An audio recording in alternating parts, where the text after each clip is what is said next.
साक्षी अनासने yes Marathi news मध्ये आपलं स्वागत। आता पाहूया एक स्पेशल रिपोर्ट।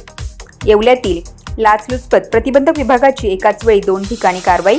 दिनांक 5 जुलै रोजी येवला प्रशासकीय संकुलात लाचलुचपत प्रतिबंधक विभागाने मोठी कारवाई करत 2 लोकसेवकांना ताब्यात घेतले। दरम्यान लाचलुचपत प्रतिबंधक विभागाच्या वतीने 2 टीम करण्यात आल्या होत्या।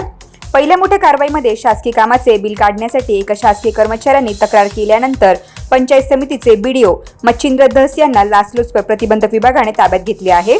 दुसऱ्या कारवाईत प्रांत अधिकारी कार्यालयातील अव्वल कारकून जनार्दन राहतळ यांना शासकीय कामाचा दाखला देण्याच्या कामी लाच स्वीकारण्याच्या कारणावरून ताब्यात घेण्यात आले।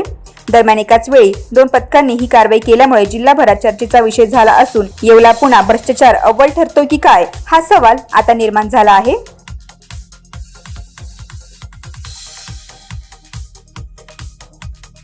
येस मराठीसाठी ब्युरो न्यूज।